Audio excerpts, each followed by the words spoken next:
Chapter 2. The King's Call. The messenger arrived on a grey morning in April, his cloak soaked from 2 days' ride through rain. His horse stumbled into the manor yard, foam on its flanks. The man bore the livery of the Sheriff of Warwickshire, and in his hand he carried a roll sealed with green wax. Sir William de Langley broke the seal at once, though he already knew what it would say.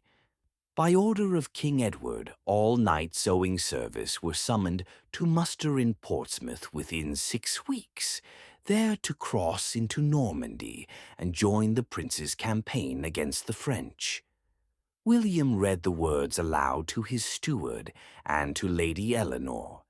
His wife's hands tightened on the edge of the table, but she said nothing. She had endured such tidings before. The steward spoke first. "My lord, we have but 2 oxen left for ploughing. If one is sold to pay for the campaign, the fields will suffer." "I know," William answered. The law of the realm gave him no choice. 40 days of service he owed to the king, as all knights holding land directly from the crown must give. But armor, weapons, horse, and retinue were his own burden to fund. He walked to the stables and laid his hand on Ashwell's mane. The destrier was strong, a horse fit for the field, but costly to maintain. Each hoof-beat 8 coin. William thought of the barley fields not yet sown, of the peasants who would grumble when he demanded extra rents, of the debts already owed to the moneylender in Coventry. That evening he gathered his household in the hall, his squire, John Atmere, 2 men-at-arms, and the reeve of the manor. By the smoky light of torches he spoke plainly. "The king calls. We must go. I shall take Ashwell and Mail and 1 man-at-arms. John the squire will attend me.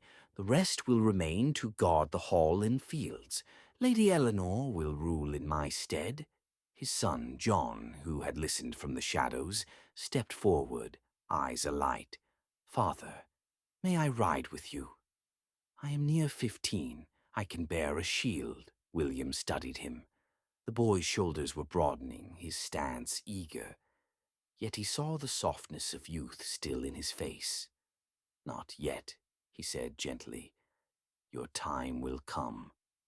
That night William lay awake beside his wife. Rain pattered against the shutters. Eleanor turned toward him, her face pale in the moonlight. "How many campaigns must you fight before the king is satisfied?" she whispered. "As many as he commands," William replied. But he did not say what weighed most heavily on him, that each campaign might be his last. In the weeks that followed, the manor was set to frenzy. Armor was mended, straps tightened, weapons sharpened. Lady Eleanor oversaw the gathering of provisions, dried meat, oat cakes, salted fish. William sold one of the oxen at market, cursing the necessity, and with the coin he purchased fodder for Ashwell and a new iron helm with a visor, for his old one was rusted. On the morning of departure, the tenants gathered in the yard, some out of duty, others out of curiosity. They bowed, though William saw little love in their eyes. War meant higher taxes, heavier burdens, and less protection at home. William mounted Ashwell, the destrier stamping and tossing his head. His squire carried the banner, argent, a cross sable, the arms of Langley. With a last look at the hall, at Eleanor standing firm on the steps, at young John watching with clenched fists, William turned southward. The road to Portsmouth stretched long before him, muddy and uncertain. But the king had called, and a knight had no choice but to answer.